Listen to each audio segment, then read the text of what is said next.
بسم اللہ الرحمن الرحیم ایاک نعبد و ایاک نستعین۔ میرے پاکستانیوں، کل ڈاکٹر یاسمین جو کور کمانڈر کے اوپر حملہ ہوا تھا، جو گھر جلایا گیا تھا، اس کیس میں بری ہو گئی ہیں۔ عدالت نے ان کو بے قصور قرار دے دیا گیا ہے۔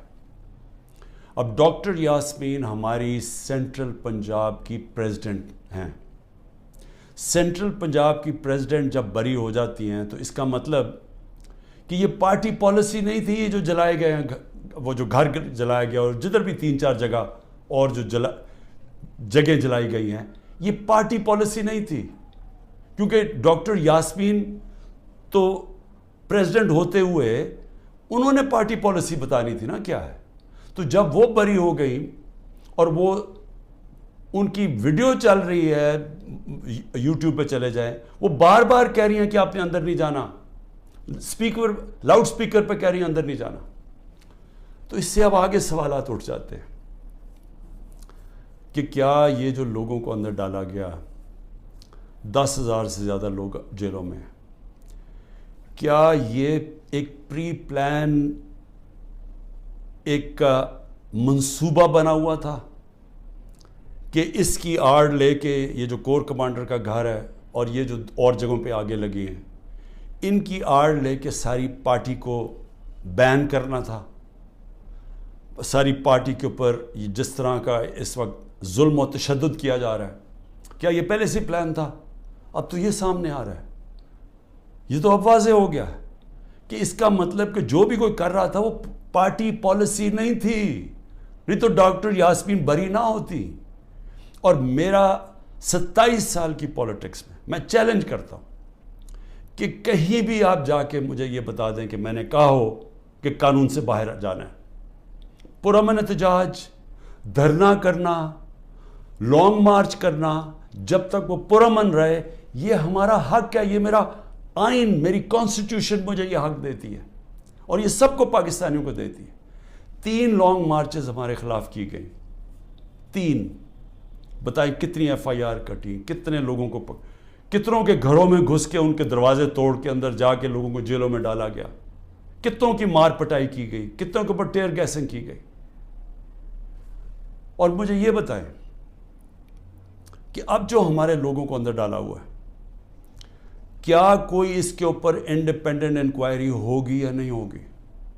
دیکھیں یہ ہو ہی نہیں سکتا، یہ دنیا کا قانون نہیں ہے کہ آپ ہی جج کریں، آپ ہی فیصلہ کریں سزا اور آپ سزا دے دیں، جج، جوری، ایکسیکیوشنر۔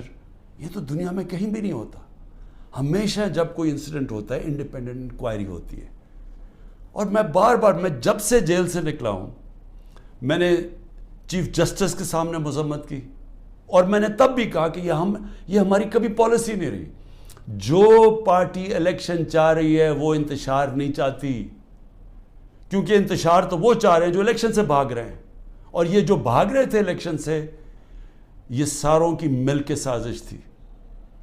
دیکھیں اب پیچھے جائے نا، میں بیل پہ تھا، میں ہائی کورٹ کے اندر بیٹھا ہوا ہوں، مجھے کوئی میرے پر چارج بھی نہیں تھا۔ اسلام آباد جانے سے پہلے میں نے یہ کہا کہ اگر کوئی وارنٹ نکلی تو میرے سامنے رکھے، میں چپ کر کے ایکسیپٹ کر کے آپ مجھے جیل میں لے جائیں۔ یہ میں کہہ کے نکلا تھا۔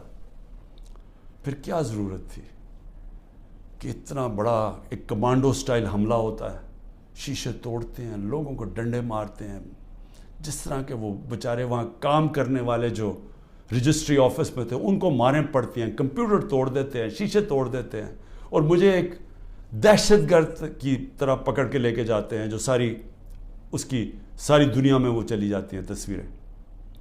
تو اس کا بعد تو رد عمل آنا تھا۔ تو اب میں یہ سوچ رہا ہوں کہ کیا یہ جان کے کیا گیا تھا؟ کیونکہ مجھے آرام سے بھی پکڑ سکتے تھے، مجھے پولیس بھی پکڑ سکتی تھی، میں ہائی کورٹ سے باہر نکلتا تب بھی پکڑ سکتے تھے، میرے ساتھ تو کوئی لوگ ہی نہیں تھے۔ تو کیا وہ سارا کچھ کرنا، وہ مار دھاڑ کرنا، کیا یہ منصوبے کا حصہ تھا؟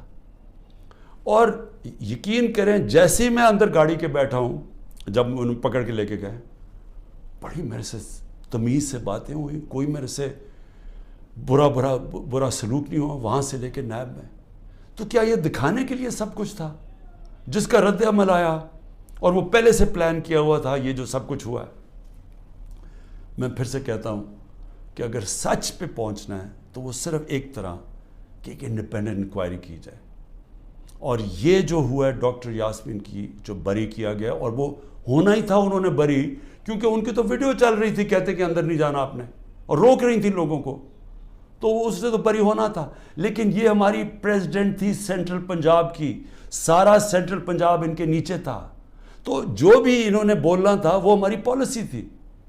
تو ایک تو میں یہ آج کہنا چاہتا تھا کہ یہ ایک ایسی چیز ہوئی ہے جو سب کو، جو ہمارے اوپر ساروں کو غدار بنا دیا، فوج کے دشمن بنا دیے، یہ سب کو آپ سوال پوچھنا چاہیے کہ اس کے پیچھے کون تھا.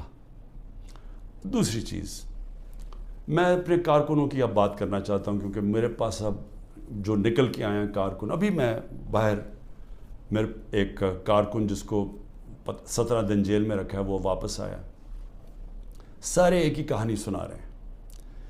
اتنے زیادہ لوگ ہیں، جیل چھوٹا ہے، سب کو وہاں بند کیا ہوا ہے، یعنی وہ جیل میں گنجائش ہی نہیں ہے جو جیلوں میں جتنے زیادہ لوگوں کو انہوں نے بند کیا ہوا ہے. کس حالات میں وہ رہ رہے ہیں، کس طرح گندگی ہے وہاں، کھانا ان کو دیا نہیں جاتا، 2 دن کہتا ہم نے روزے رکھے ہیں، کھانا ہی نہیں تھا. اور پھر ان سے جو سلوک کیا گیا، یعنی ایسے رکھا گیا، یہ پولیٹیکل ورکرز ہے، انہوں نے کوئی کرائم نہیں کی، ان کی ابھی تو کرائم ثابت ہی نہیں ہوئی، اور پھر وہ بتاتے ہیں ہم جاتے تھے ادھر عدالت میں، وہاں سے نکلتے تھے دوسرے کیس پہ اندر ڈال دیا.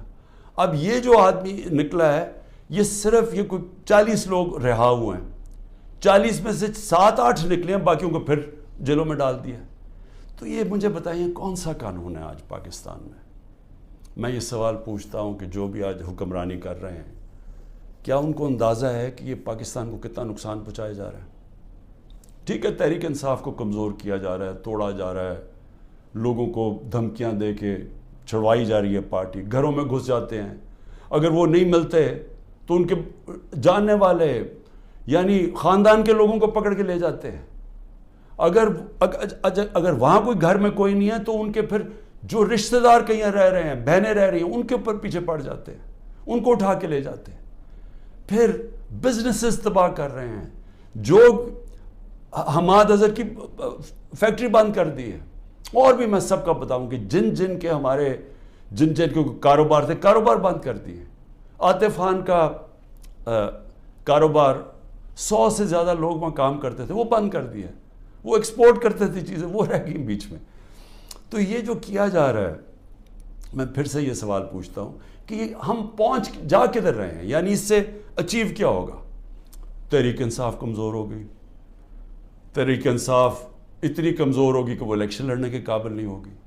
ملٹری کورٹس سیٹ اپ کیے ہیں ایک ہی وجہ سے کہ میرے کوئی بھی کیس کے اندر مجھے سزا نہیں ہو سکتی. سارے میں نے وکیلوں کے ساتھ ڈسکس، سارے بوگس کیسز ہیں، تو آخر میں ملٹری کورٹ میں سزا دیں گے.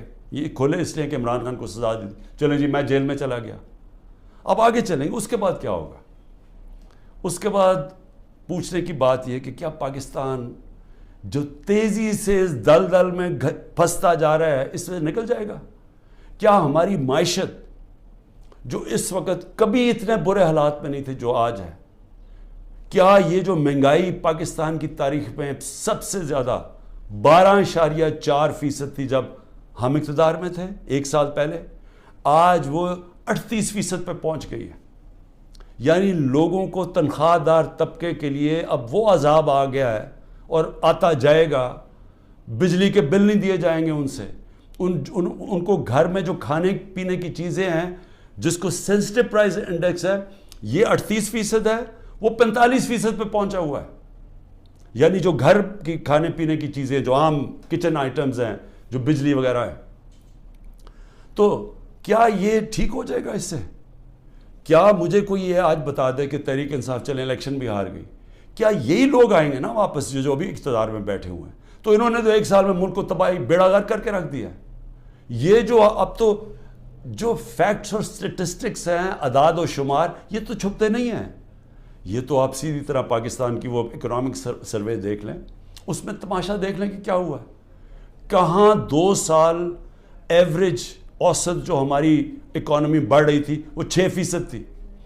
6% کا مطلب یہ ہے کہ پاکستان کی تاریخ میں یہ وہ 2 سال تھے جدھر سب سے زیادہ معیشت اوپر جا رہی تھی. اور میں یاد کرا دوں جو پچھلی دوروں میں جب ایسے گئی ہے تو امریکی ڈالر آ رہے تھے. ایوب خان کے دور میں سیٹوں اور سینٹوں کا پیکٹ تھا, ہم ان کے ساتھ ملے ہوئے تھے, ہمیں ڈالر آ رہے تھے. ضیاء الحق کے دور میں ہم افغان جہاد کا حصہ بنے تھے, تب بھی ڈالر آ رہے تھے. جنرل مشرف کے دور میں 1-2 سال جو ترقی ہوئی تھی وہ ہم وار آن ٹیرر میں ان کے ساتھ ملے ہوئے تھے, تب بھی ڈالر آ رہے تھے. یہ باہر سے ڈالرز آنے کے بغیر ملک میں 6% اوسط ہماری جو اکنامک گروتھ ہوئی, اور یہ ایک شعبے میں نہیں ہوئی. زرعی جو ہم نے چینجز کیے, جو انسینٹیوز دیے, 4.5%, 17 سال کے بعد ہماری زرعی گروتھ ہوئی. ہماری جو لارج سکیل مینوفیکچرنگ تھی, جو اصل نوکریاں ہیں, وہ 17 سال کے بعد وہ اتنی تیزی سے بڑھ رہی تھی 10.4% پہ. تو جو انڈسٹری بھی بڑھ رہی تھی, ہماری زراعت بھی, جو پروڈکشن سینٹر سے بڑھ رہے تھے, پہلی دفعہ زور لگایا تھا ہم نے آئی ٹی کے اوپر, ٹیکنالوجی کے اوپر, جو 75% اس کی ایکسپورٹس بڑھ گئی تھیں, اور آگے انہوں نے اور آگے جا رہا تھا. بیرون ملک سے اوورسیز پاکستانی پیسہ بھیج رہے تھے. روشن ڈیجیٹل اکاؤنٹ میں $5 ارب آ چکا تھا, اور 1.5 سال کے اندر, اور تیزی سے بڑھ رہا تھا. یعنی بیرون ملک پاکستانی کا پیسہ آنا شروع ہو گیا تھا. بڑے پروجیکٹس تھے ہمارے, جس طرح وہ راوی سٹی, اس طرح کے بڑے پروجیکٹس میں اوورسیز پاکستانی کا ہم نے پیسہ لے کے آنا تھا. کیونکہ ابھی تو صرف گھروں میں گھر لیتے ہیں نا, وہ زیادہ سے زیادہ ریل اسٹیٹ میں, لیکن اصل جو پیسہ جب آپ پورا شہر بنا رہے ہیں اس میں اصل پیسہ آنا تھا, ڈالرز آنے تھے پاکستان میں. اور جو اگر یہ سندھ حکومت نہ ہمارا وہ پروجیکٹ بنڈل آئلینڈ کا ختم کرتی, بڑے بڑے اربوں ڈالر کی وہاں انویسٹرز تیار تھے آنے کے لیے, تو پاکستان میں ڈالرز بھی آ رہے تھے. اتنے زیادہ, جو آپ بڑے بڑے بزنس مین سے پوچھیں کبھی اتنے ان کے نفع ہوئے ہیں, بزنسز بڑھ رہی تھی. تو ملک جب ترقی کر رہا تھا, اس کو جب اب یہاں پہنچایا ہے, اور ان لوگوں نے آ کے آج تباہی کے کنارے پہ کھڑا کر دیا ہے. نہ باہر سے انویسٹمنٹ آ رہی ہے, نہ کوئی پیسہ آ رہا ہے, نہ باہر سے کسی کو اعتماد ہے, نہ اندر سے. تو کیا انہوں نے ان کو اب آگے لے جا کے ملک ٹھیک کرنا ہے؟ تو میرا سوال 2 اور ہیں کہ ملک تو تب ٹھیک ہوگا جب رول آف لا ہوگا. جب تک ملک میں قانون کی حکمرانی نہیں آتی, کبھی بھی اس ملک کے اندر خوشحالی نہیں آئے گی, انویسٹمنٹ نہیں آئے گی. تو یہ تو ہم دوسری طرف چلے گئے ہیں. ہماری عدلیہ نے ایک بڑا ایک پہلے ہمیشہ اقتدار کے ساتھ چلتی تھی. ایک سجاد علی شاہ چیف جسٹس نے کوشش کی, ان کے اوپر پورا نواز شریف کا مافیا نے پورا ان کو ڈنڈوں سے اٹیک کر کے تو ان کو فارغ کر دیا, پیسے چلا کے. اس کے بعد ہماری عدلیہ کبھی آزاد نہیں تھی, یعنی کوشش بھی نہیں کی. پہلی دفعہ 2007 میں وکلا کی موومنٹ شروع ہوئی, چیف جسٹس کے ساتھ وکلا کھڑے ہوئے, آہستہ آہستہ قوم کھڑی ہوئی, اور پہلی دفعہ پاکستان میں امید ہوئی کہ ہماری عدلیہ آزاد ہو رہی ہے. اور عدلیہ نے اچھے فیصلے کیے, لوگوں کو اعتماد آنا شروع ہوا آہستہ آہستہ عدلیہ میں. وہ سارا کچھ آج تباہی کے کنارے پہ پھر سے پہنچ گیا. آج عدلیہ سہم گئی ہے, ان کو ڈرایا دھمکایا جا رہا ہے, ججز کو ٹیلی فونز کال جا رہی ہیں, ان کے اوپر ٹیپیں دکھائی جا رہی ہیں بلیک میل کے لیے, یا آپ کے ٹیپیں ہیں, یا آپ کے اوپر یہ کوئی کیسز بنائے ہوئے ہیں. وہ گھبرائے, سہمے ہوئے ہیں. جو ججز کا ہم نے حالات دیکھے ہیں, وہ اس مشکل حالات میں بھی پوری کوشش کر رہے ہیں کہ قانون کے ساتھ چلیں, لیکن ان کے اوپر وہ پریشر ڈالا جا رہا ہے کہ وہ کام کریں جو کہ سارا وقت ہماری عدلیہ کرتی ہے, طاقتور کے ساتھ چلے جائیں. اور پھر میڈیا کو جس طرح انہوں نے میڈیا کا منہ بند کیا ہے, اور جس طرح کی دھمکی دی گئی ہے, اور میں آج یہ پوچھنا چاہتا ہوں وہ بڑے بڑے لوگ جو ہمارے دور پہ کہتے تھے کہ جی میڈیا کی آزادی کے اوپر ہم کوشش کر رہے ہیں وہ آزادی واپس لینے کے لیے, میں آج ان سے پوچھتا ہوں کہ آج وہ کدھر چلے گئے ہیں؟ آج کیوں نہیں آپ بول رہے؟ آج تو آپ کے اوپر وہ میڈیا کے اوپر کیا, یہ مارشل لاز کے اندر بھی نہیں ایسا تھا. مشرف کے مارشل لاء میں بالکل اس طرح کی پابندیاں نہیں لگی تھی. آپ دیکھ لیں مشرف کا ماشاءاللہ، یعنی میں اپوزیشن میں تھا، ہمیں پوری موقع ملتا تھا بولنے کا. آج تو نام بھی نہیں عمران خان کا کوئی لے سکتا، تحریک انصاف کا کوئی نمائندہ بھی نہیں جا سکتا. تو کدھر کی میڈیا کی آزادی؟ اور جمہوریت تو ہوتی ہے، جمہوریت کے پلر کیا ہوتے ہیں؟ سب سے پہلے فنڈامنٹل رائٹس پروٹیکٹ کرتی ہیں عدالتیں. جو ہمارے شہریوں کے فنڈامنٹل رائٹ ہے پرامن احتجاج کرنے کا، وہ ختم ہو گیا. ایک پولیٹیکل پارٹی کی اپنے جو ایکٹیویٹیز کرنے کے لیے جو اپنی جلسے کرتی ہیں، جلوس کرتی ہیں، وہ سب ختم ہو گئے ہیں. ایک پوری جو پارٹی 60 سے 70% پاکستان میں سب سے بڑی پارٹی ہے، اس کو بند کیا جا رہا ہے. اس کا مطلب جمہوریت ختم کی جا رہی ہے. عدالتوں کو دبایا جا رہا ہے. سپریم کورٹ کو تقسیم کیا ہوا ہے اور ان کو کمزور کیا گیا ہے. ان کے اوپر پریشر ڈالا ہوا ہے کہ وہ فیصلے نہ کریں، جمہوریت کے ساتھ نہ کھڑے ہوں. اور میڈیا کا وہ منہ بند کر دیا، جو کہ پھر اس کے بغیر تو جمہوریت چلتی نہیں آزاد میڈیا کے. تو آزادی رائے بھی ختم ہو گئی ہے. تو اب رہ کیا گیا ہے؟ اب رہ گیا ہے یہ کہ یا ہم چپ کر کے یہ طاقت کی حکمرانی مان لیں اور اب جائیں اسی جو پہلے پاکستان، پہلے جو ڈارک ایجز میں کہتا ہوں، جو ہمارے برے وقت تھے، کہ جدھر ہم دنیا کے اندر ہمارا مذاق اڑتا تھا کہ جناب پاکستان میں تو ملٹری ڈکٹیٹرشپ، یہاں تو آزادی نہیں، جمہوریت.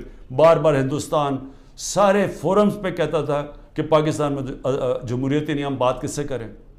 اور آج واپس اسی دور کی طرف جا رہے ہیں. یعنی جمہوریت کو جو تباہی کی طرف لے کے جا رہے ہیں، اس کا مطلب آزادی جا رہی ہے. حقیقی جمہوریت وہ ہوتی ہے، وہی حقیقی آزادی دیتی ہے، کیونکہ وہ آپ کے بنیادی حقوق کی حفاظت کرتی ہے، وہ انصاف دیتی ہے. طاقتور سے آپ کا نظام، آپ کا آئین آپ کو تحفظ دیتا ہے، لوگوں کو آزاد کر دیتا ہے. تو یہ تو پھر وہ واپس چلے گئے ہیں وہاں. یہاں تو کوئی آزادی نہیں ہے اب. یہاں تو ہر قسم کی آزادی پہ پابندی لگ گئی ہے. تو یہ آزادی کے اوپر پابندی نہیں لگی، یہ ملک کے فیوچر کے اوپر پابندی لگ گئی ہے. ملک اس دلدل میں سے نکلا گا کیسے؟